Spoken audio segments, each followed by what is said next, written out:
Hello, my name's Juliet, and I'm 31 years old. I just made one of the most difficult decisions in my life, but I'm in a much happier place because of it.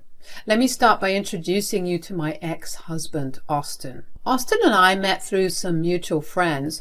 We hit it off really well, and we began dating a little while after we met.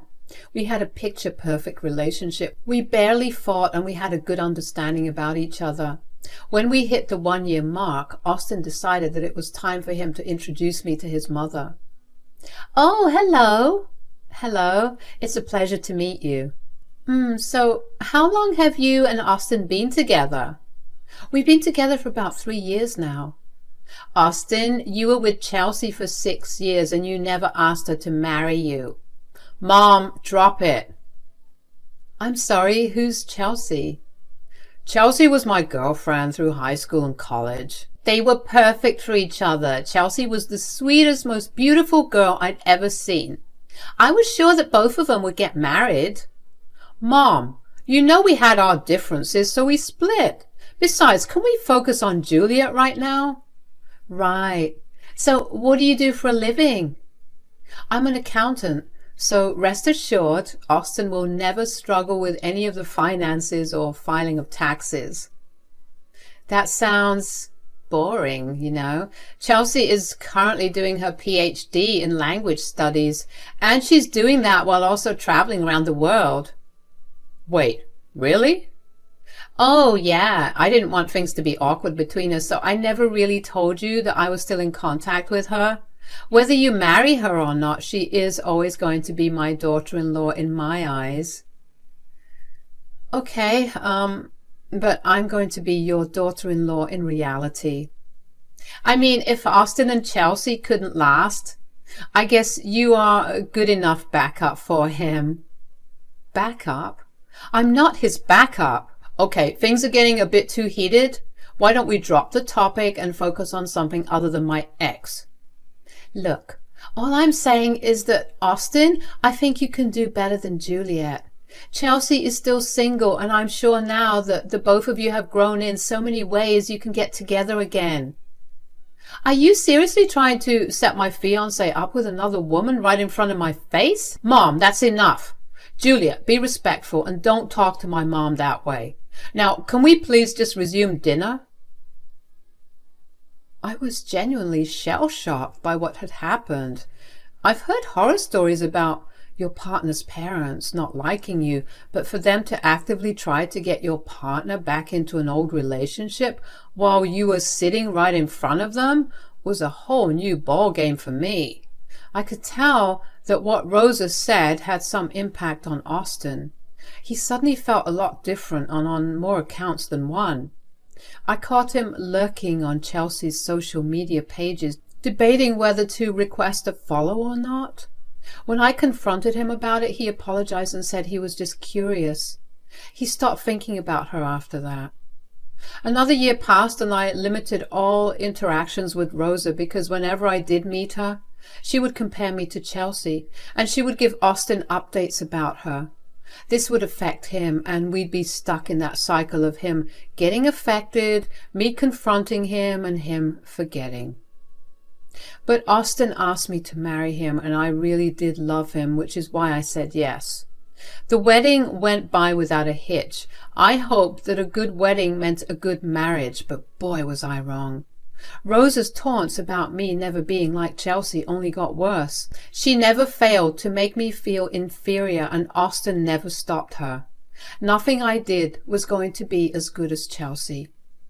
I bore it all because I truly loved Austin, but suddenly Rosa stopped bringing Chelsea up and Austin never became distant, and I was glad that things were starting to go better. That was until I happened to come across some texts between Austin and Chelsea. Austin, we need to talk. Uh-oh, did I do something wrong? I don't know. You tell me. Look at these texts. Hold on. Were you going through my phone? I did not intend to, but when I was going to put your phone to charge last night, a text from Chelsea popped up. Mind explaining why you're texting her? Are you accusing me of cheating on you? I'm not. But I'm still asking for an explanation as to why you're in contact with your ex. Look, Mom gave her my number and she started texting me. Why did you tell her you were single when she asked if you were? Oh, this is going to sound stupid, but I just wanted to see how she would reply to that. You're right, it's stupid. It's so stupid to think that telling your ex that you were single would not jeopardize your marriage. Oh, come on, babe. It was just a harmless text. I didn't mean it. I just wanted to know her true intentions. And what were you going to do about what you found out? Were you going to see her secretly behind my back? What? No, I would never do that. Where is all this jealousy coming from? You know how I feel about Chelsea. Your mom has made it even worse for me, since she considers it her duty to remind me every time I meet her that I'll never be what Chelsea was to you. But she's right about it. I mean, Chelsea fulfilling a different role in my life and you fulfilling another doesn't mean I don't care about you or about us. Are you going to meet Chelsea? Huh? Why would you ask that? She texted asking to meet up. I don't know. You don't know?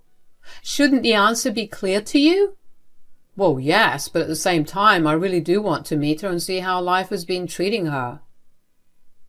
I hope you know that actions speak louder than words. If you go meet her, I'll know that I was never valued to begin with. Juliet, no, that's not what I meant. I was fuming and I was ready to break some things. Austin barely even tried to assure me that I was the only one that mattered. I put up with him not defending me in front of his mother. But when we were alone, what stopped him from telling me that only I mattered to him? Why would he lie to Chelsea about him being single? And why would he even try to meet her behind my back? I didn't speak to Austin for a week after that. Every time I saw his face, I was filled with immense rage and deep sadness. I didn't want to talk to him when I was feeling that way because I didn't want to seem over-emotional. When we did finally talk, Austin told me that he would not be meeting with Chelsea. However, it felt like he resented me a little for forcing him not to go. I was so tired of his lack of care towards me that I completely bypassed that. I was just glad that he still chose our marriage over his ex-girlfriend. It took a little while for me to go back to being my normal self, but I did eventually. Austin and I began to seriously work on our relationship because we were at a make or break point in our relationship and we wanted us to last. At least I thought both of us did. When Thanksgiving came around, Rosa invited us along with her other children and their families to come over to hers for a big Thanksgiving feast. When we got there, Rosa greeted us at the door. Hi, Austin. Hi, Juliet. Happy Thanksgiving. Hi, Mom. It sure smells nice here. Hi, Rosa. Happy Thanksgiving. If you don't mind me asking, why is Chelsea, Austin's ex, here?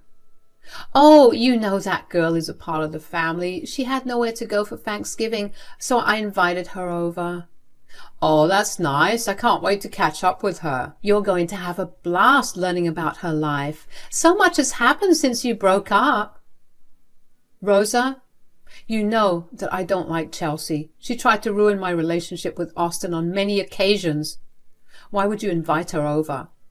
First of all, this is my house, and so I can invite whoever I want to. Secondly, stop being a big baby about it.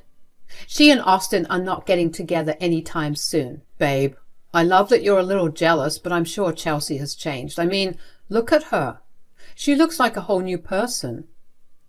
I just don't feel comfortable with this. You know what? Since you are so uncomfortable, you can sit at the kids' table. What? Why? I don't want your negative energy ruining things for us at our table. You can sit with the kids and be as fussy as you like. Austin, are you going to say something to me? Sorry, babe. Mom's the owner of this house, so she gets what she wants. You go sit with the kids. I have some catching up to do. Oh, and Juliet, if you throw even a single tantrum right now, I will have you thrown out of the house and never invited over. You got it? Why are you doing this? You know these things hurt me, and you still do them? Do you enjoy seeing me uncomfortable? Is that a tantrum I hear? Just go sit at your table. I was humiliated. I couldn't believe that I was being treated like a child. What had I done to deserve that kind of treatment? Austin barely even cared. He was too engrossed in his fascination with Chelsea to even see how hurt I looked. Rosa smirked at me as she ushered Austin away to the adults' table. I felt tears pricking my eyes, but I refused to cry because crying would mean telling Rosa that she had an impact on me. That was a satisfaction that I wasn't willing to give her, so I picked up my pride and went and sat at the kids' table. Thankfully, all the kids were lovely. Most of them were 11 to 14, so I could actually hold conversations with them. Of course, sometimes I would look over at the adults' table, and whenever I did, I'd see Austin and Chelsea getting along a little too well. Chelsea would constantly have her hand on Austin, and she laughed at everything he said. Austin looked like he was having the time of his life. I felt like my skin was crawling.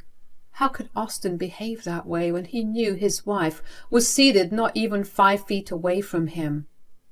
At some point, I needed a break from the kids and seeing Austin and Chelsea, so I walked over into the kitchen to get a tall glass of cold water. That's when Austin's dad, Wade, walked in as well. "So why are you sitting with the kids? Did you volunteer to babysit for us tonight?" "Oh, no. Rosa asked me to sit there." "What? Why?" "Apparently it was wrong of me to be uncomfortable with Chelsea here." "Why would it be wrong? Hell, even I'm uncomfortable with her being here.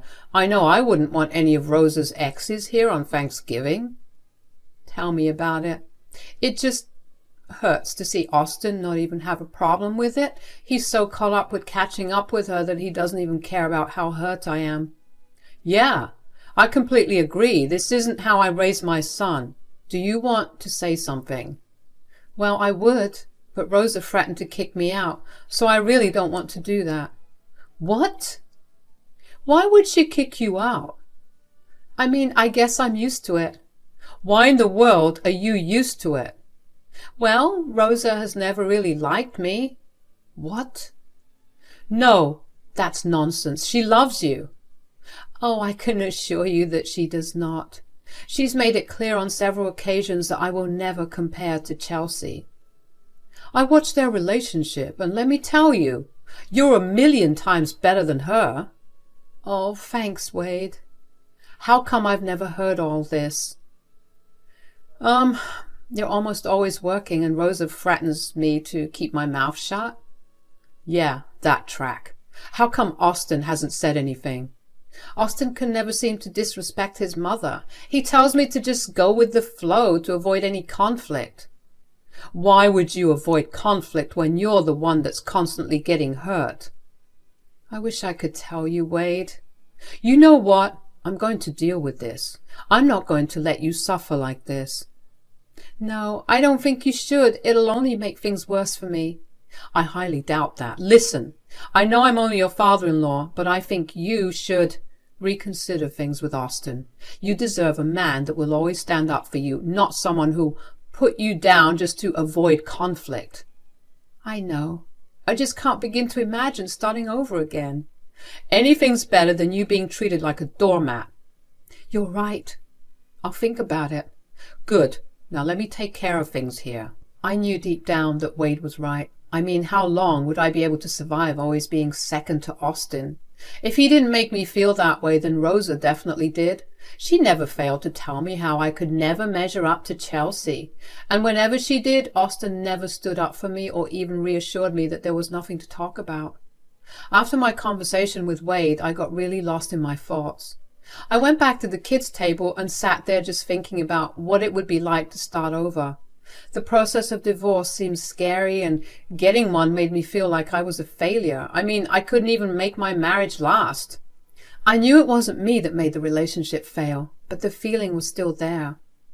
I was pulled out of my thoughts when Wade declared that he had an announcement to make. I didn't know what he was going to say, and let me tell you, I was not prepared for it. Wade stood up and began to tell everyone present about how he was so grateful for everyone present. He then talked about how he just wished that the family was more open and welcoming. He said that he felt ashamed of how I was being treated by Rosa and Austin. At this point, both Rosa and Austin looked red in the face. Wade went on to talk about how Rosa could never seem to let go of her son's previous relationship, and because of that, she made my life hell. He then talked about how Austin didn't even bother to correct his mother, if anything. He only indulged and enabled her. He told everyone that he was embarrassed by especially Rosa's behavior, which was why he was going to divorce her. Everyone gasped. I was shocked. I couldn't believe that Wade would really do something like that, all because of me. Rosa did not take it well. She began yelling at him and asking him how could he say something so horrific on a day that was supposed to be a happy one. Once she realized that Wade was not going to change his decision about asking for a divorce, she began to cry and beg him to take her back. Wade looked at her in disgust and told her that he never wanted to be with someone who could be so effortlessly cruel and someone who would purposely try to make his son a bad person, especially since she had also been secretly meeting her ex-boyfriend. Apparently for the past year or so, the two had been meeting in secret when Wade was at work. Wade had his suspicions about them, but Rosa always told him that they were just co-workers and old school friends. The only reason he caught them was because one day he came home early and saw the two of them in bed. He never confronted her about it, but he took pictures as proof and left the house. Rosa looked like a ghost. Her sobbing got even more intense after that.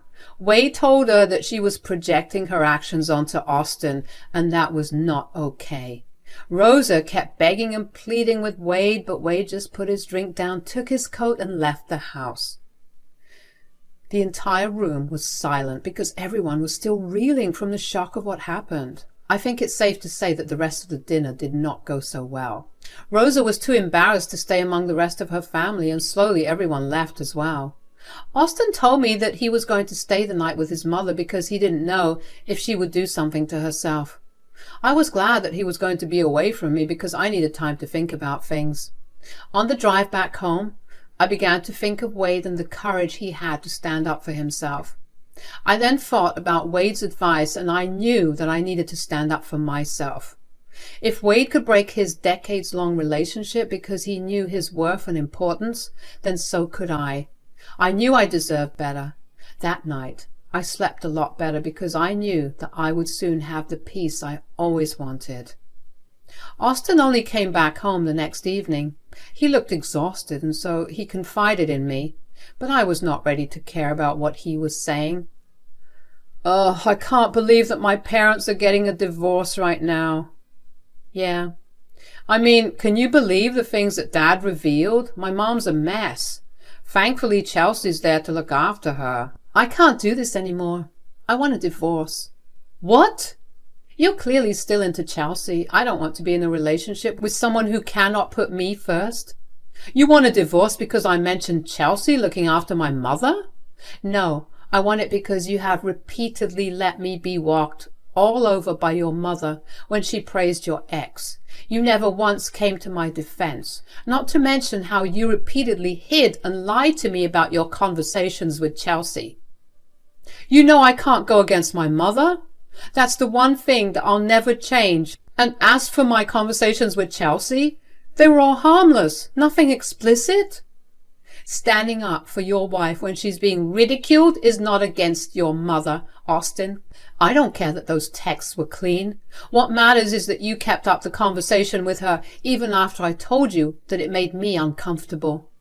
"Well, I'll change. I promise I'll be a better husband. I'll stand up for you and I'll cut all contact with Chelsea. Just please don't leave me." "I'm afraid that I don't want to make any reparations to us. I want out. I've dealt with this for too long. I have this deep-seated resentment towards you that I don't think will ever go away." "How could you just throw away a 6-year relationship like this? Don't I mean anything to you?" "You did, until you showed me that I meant nothing as long as Chelsea was there. I mean, if I truly meant something, you would have stood up for me yesterday instead of letting me sit at the kids' table. Do you even know how humiliating that was? I'm sorry, okay? I got a little carried away with the idea of catching up with Chelsea. That would not have happened if you just let me meet her before she asked." "Are you seriously blaming your crappy actions and decisions on me? I told you that you were free to meet her. The only thing is that you'd have to face the consequences of your actions, and that would be a broken marriage. Whatever. I'll change. Just don't leave me. I've already started the filing process. I'll move out by the end of the month. Please don't bother me until then. Oh, please! Where will you even go? Your dad offered to let me stay with him. Wait, what? Since when were you and my dad so close? Since he was the only one to treat me right and tell me I deserved better than you. Now I'm leaving. Goodbye, Austin. Nothing felt as liberating as putting Austin in his place. It hurt to do it, but I knew that I was the only one that was going to benefit from it. Seeing him look hurt and upset made me feel some kind of vindication. I mean, I spent years getting tormented and hurt by his mother and his ex, but not once did he step up for me. Finally, he got to get a taste of his own medicine. It hurt that he actually valued his ex over me, and in the end it was her that he would probably go back to. But I knew firsthand what kind of man Austin is, and all I can say to Chelsea is, all the best. He's your problem now. I moved out of our house that weekend and into Wade's. We spent a lot of time grieving the loss of our relationships. I did feel bad that I was the reason that his relationship ended, but he assured me that I only helped him see the truth about his wife. But we slowly started to get better, but only after a lot of long conversations, ice cream, and crappy movies. My life has slowly begun to get better now. There are still days where I wake up missing Austin like crazy, but then I remember how I felt when I was with him, and I no longer miss him. I've decided to move away from this town because everywhere I go is a reminder of Austin and me. I've managed to find a good job in another state, and I'll be leaving in a month. I'm moving on to bigger and better things now. I can't wait to start a new life and fully heal. Thanks for listening.